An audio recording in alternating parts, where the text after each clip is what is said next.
right, so what are the current options that you have when you need to pick a crowdfunding platform? The course is about Kickstarter, but there are other options, of course. So I think that, well, first of all, Kickstarter is what we're talking about here. And then the second one that it's a new challenger in a way, is GameFound, as being launched maybe 1.5 years ago, maybe a couple of years ago, depends when you watch this. But it's gaining some traction, and then we will see why. And then the third one would be Indiegogo. There are some local ones, for example, Ulule in France, Catarse in Brazil, Verkami in Spain, etc. But we're not gonna go into them, even though more or less everything you learn in this course is something you can apply there as well. Then some details will change. You might want to pick one of the local ones if it's really popular in your country. But yeah, be aware that the audience that you can get on those is mostly national. So first of all, Kickstarter. Games are one of the best performing categories on the platform. We already saw that in a previous lesson. And these are the reasons. Kickstarter invested a lot of time and resources in the games category. For a long time, their game division was run by a game developer. I'm not sure who's running it right now, but anyways, people that understand games very, very well. It's the most established player. It has a very much brand awareness, and there's a critical mass of game backers that already have an account on their platform. Also, the pledge system allows enough flexibility for games in a way that people can enter immediately, but they don't have to pay until the campaign is over. It's not the most flexible of all. We will see it shortly, but it's good enough for gamings. So what are the reasons why I think you should pick Kickstarter for a gaming project? First of all, market leader, there's high trust. You don't have to convince people that Kickstarter is a legit platform. It is the homepage of many gamers. Like I know personally people that have that as a starting page of their browser, so they want to see what's new, and Kickstarter is pretty good at feeding new games all the time, so it increases your discoverability there. The pledge system, as we mentioned, allows people to change their mind. They can pledge immediately and then think about it if they want to raise their pledge or even cancel it. And well, there are many websites and communities that are tracking the Kickstarter market, as we saw in this module.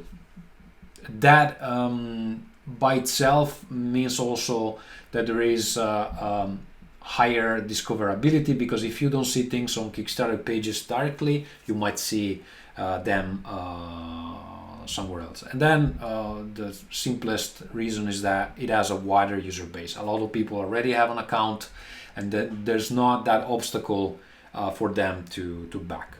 However, there are some reasons not to pick Kickstarter for a gaming project.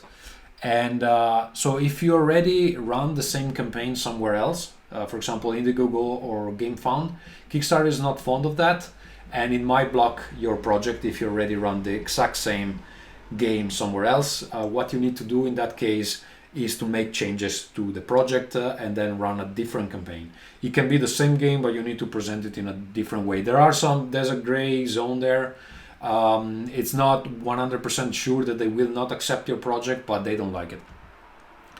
Kickstarter might also not be available in your territory, and then things become complicated because you need to open a company in a territory that supports Kickstarter. That's complicated from a bureaucratic point of view.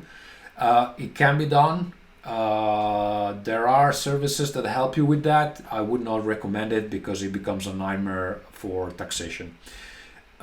Also, there's so much competition. Because it is the market leader, most of the games are there. As we've seen, we are talking about thousands of games every year. It's really hard to get eyeballs on your project. And well, then there is this extra reason that if you're afraid of people committing to the project and then taking away the money just before the end because maybe another project comes along, Kickstarter is not your best option, because people can do that and will do that. However, if you're afraid of that, it might be that you're not very confident in your game. So I think that's the real problem there. Because if you think your game has everything it needs to be a success, people will not take away their pledge, most likely. Also, Kickstarter really doesn't offer support to make you succeed. Everything is kind of random. They might pick your game as a project we love, which helps. If you have a very, very, very, very, very big project, that they might send it into a newsletter to backers, but that's probably not your case. So you're kind of alone. Kickstarter offers the platform, and then it's up to you. Then we have GameFound. What's the advantage of GameFound? Is made by a Polish publisher of board games. It's fully focused on games, so they understand games really well. Why GameFound came to be? It was born as a response to Kickstarter, a poor innovation track, and also the company that made it, the name eludes me at the moment, probably didn't want to pay Kickstarter their fees, so they wanted to make their own platform. Kickstarter has been very, very slow at adding innovations and started to add some only when GameFound came along. And I think, well, this somewhat, it's a perfect example of why competition is good. GameFound is specifically built for games, so every single feature that game creators have been asking for a long time is implemented or somewhat in the pipeline for GameFound. And I have to say that many teams, even for big games, are jumping ship because probably they are not super happy about how they've been treated by Kickstarter, how the fees are structured on Kickstarter, etc. GameFound is becoming a very solid alternative for certain type of games. It works better for board games at the moment. So why you should pick it? So many of the features are a direct response to what actually sucks in the user experience on Kickstarter. For example, they have an automatic way to unlock add-ons. The updates look much like you can include, for example, surveys inside the updates automatically without, like on Kickstarter, you cannot do certain things. You can pre-launch the page of your project with already a lot of info in there, while on Kickstarter you basically just have a bookmark. So the features that they're implementing are very smart, very game focused, very useful. It also works as a pledge manager tool. You can actually, it was born as a pledge manager tool. So that's the part that is more developed. Now it's also doing crowdfunding. Basically, you can run your campaign there. It will hold all your backers. You will be able to send surveys from there. They will be able to add add-ons later on, etc. So it's all-in-one platform. And Kickstarter has been lacking in that regard quite a bit because they do have some sort of pledge manager system in there, but it's super, super basic. It serves no purpose. I hate it. So GameFound definitely is capitalizing on that lack of innovation from Kickstarter. Games are performing fairly well there, not as well as on Kickstarter, but almost. So I think it's serious competition for Kickstarter, considering also all the other features that are offered, and some big names are using it. Also, because there are less projects there, at the moment you're getting more visibility. It might not be the case forever, but at the moment, if you have a game in there, it's almost always on the front page. So yes, there are less users going there, but they will see your game, especially if it's a big board game production, for example. Reasons not to pick GameFound for a gaming project at the moment. It's a very young marketplace, as I mentioned. People will have to create a new account. Their backend, so I explored it some months ago. I haven't explored it recently. What I didn't like is that there wasn't a guide on how to configure some parts of the backend which are different from Kickstarter. They have implemented it recently. I haven't checked how good they are yet. And at the time, I had a discussion with somebody who's running the platform about what kind of tax tools I would need to make my life easier within the European Union legislation. And I think they're working in that direction. It wasn't as developed as it could be on BackerKit, for example, right now.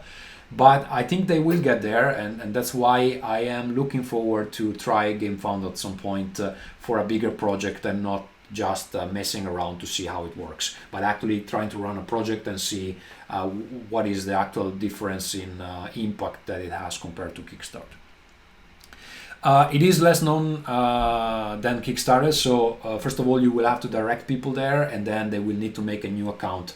It seems like a silly thing, but some people just with the idea of having to make a different account, that they will decide not to back your project. So that is a big issue, and I think it might be wise to wait until more people get used to it, and so that process goes a bit smoothly. And also, it's not automatic that you will be able to move all your Kickstarter audience to GameFound. You might have to use your personal newsletter, your project newsletter, or try to convince them from the campaign updates of Kickstarter to move to the other thing. But you will lose a lot of people in between, because even just clicking one link, it's too much for some people. So keep this into consideration, that especially probably the first project you will run on GameFound might not perform as well as it would on Kickstarter, but then you can build from that. And that's why you need to wait to have the right project that might not work on Kickstarter but might work on GameFound. At the moment, it's very strong on board games. Board games are doing really well. Less on tabletop RPGs. There are a couple of projects, even probably more. One did extremely well, one did fairly okay-ish. So I'm not sure yet. I don't think I've seen enough examples that I want to risk with my own project to run something there yet. But there might be a chance to do that in a few months, so we'll see. Then we have Indiegogo. Indiegogo is a mixed bag. Like, games have performed quite poorly on Indiegogo. And the reasons are that the game division is not their priority. They tried to push it at some point some years ago. It didn't work out, and they never did anything with it. Indiegogo, though, has a strong focus on tech. So if your game somewhat has a tech element, or it is a supporting tool for games, Indiegogo might be a good place for that. And as you can see, their focus is so little on games that you need to go on the second half of their menu to even see tabletop games. So the stuff they're strong with is in the first part that you can see inside the red line. Well, there are exceptions. For example, Symbaroum, a very important IP now run by Fria Ligan, started on Indiegogo. Now it makes a lot more money on Kickstarter, but they launched it first on Indiegogo. So it's a success story that from Indiegogo moved to Kickstarter because more of the audience they were looking for was there. And then I also worked on a project on Indiegogo for Diced. It's an app that is supposed to teach you how to play board games without you having to read the rules. We run it on Indiegogo, and it raised quite a bit of funding. So as I mentioned, if there is a technological element to it, you might be able to do a good campaign on Indiegogo. Then Diced, after I moved on, also launched some campaigns on Kickstarter. The project had some issues, but we're not here to discuss those. So, but the first campaign we did on Indiegogo went well, if you just look at the campaign. When you do research about on Indiegogo to see if it's a good fit for you, they are trying to deceive you a bit, because, for example, you can see in this case of the game Unbroken, so the big number says 408,000 euros, but if you check better, you will see that 404 were raised on another platform, and in this case is Kickstarter. So it means that on Indiegogo it raised only 4,000 euros. Yeah, they're very misleading, and I don't like that they do that. But they will definitely try to show you, because you can run a campaign on Kickstarter and then do it again on Indiegogo, but be careful, because that's how they present the stuff, and that's also what you can expect for extra funding. So it's more of a, maybe you can get 1, 2, 3, 4% extra, but definitely not the same amount you get on Kickstarter. And if you use their in-demand service, which is some kind of late pledge system that they have, they also do the same. So they show you the big amount that the game raised somewhere else, and then they show you how much was raised, including also the Indiegogo amount. So reasons to pick Indiegogo for a gaming project. If Kickstarter is not available in your territory, Indiegogo might be the option you have to go with. But also check for GameFound, because that might be a better option. If what you're running is a follow-up campaign just to round up the total, or trying to do an in-demand campaign, which is late pledge pretty much for extra funding, Indiegogo might be a decent option. And also, if you like the idea of people committing to payments early, because when people pledge on Indiegogo, they give you the money immediately. That's why, from a legal standpoint,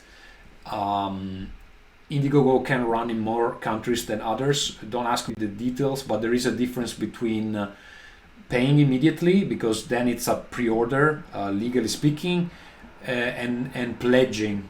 Pledging is more of a donation, and from a legal standpoint, some countries have very different rules about that. If you have a very robust marketing funnel or community, if your community is huge and is very committed and is very loyal, I don't think it really matters which platform you use, because they will support your project. But that's probably not the case, otherwise you probably wouldn't be looking at the scores. So be careful with that. And then, well, there is the last option. If you believe you can strike a partnership with Indiegogo to be featured, then maybe you can try that. You can try to reach out, show them your project. If they think it's something they want to feature, then it might be.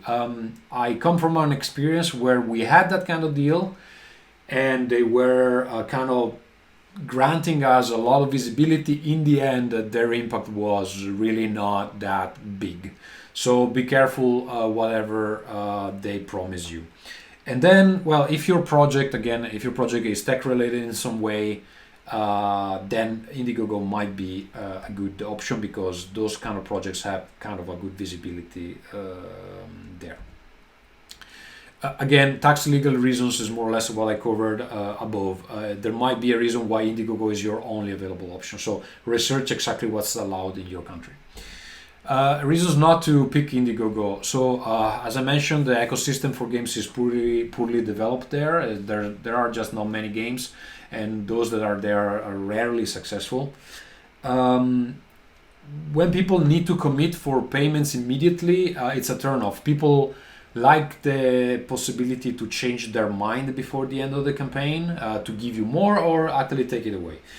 Instead here they have to pay immediately, so it's more of a harder sell. When you need to change your pledge or add add-ons, etc., basically what you need to do is an additional payment because of this system that they have. So it's much harder than in the other options, where you are simply adding things to an order without having to mess with the money yet. Their update system is a bit messed. The way they send emails is not as clean as other projects. Also, for some reason, they kind of like to hide the campaign after it's done, and then you need to press extra buttons to see what was the campaign about. I really don't like that. I'm not sure why they do it that way. And then again, the discoverability of your gaming project will be low, because many gamers are just not checking Indiegogo, and that's what you need to know. So I would recommend this if it's your only option and you have a very solid strategy to send people there.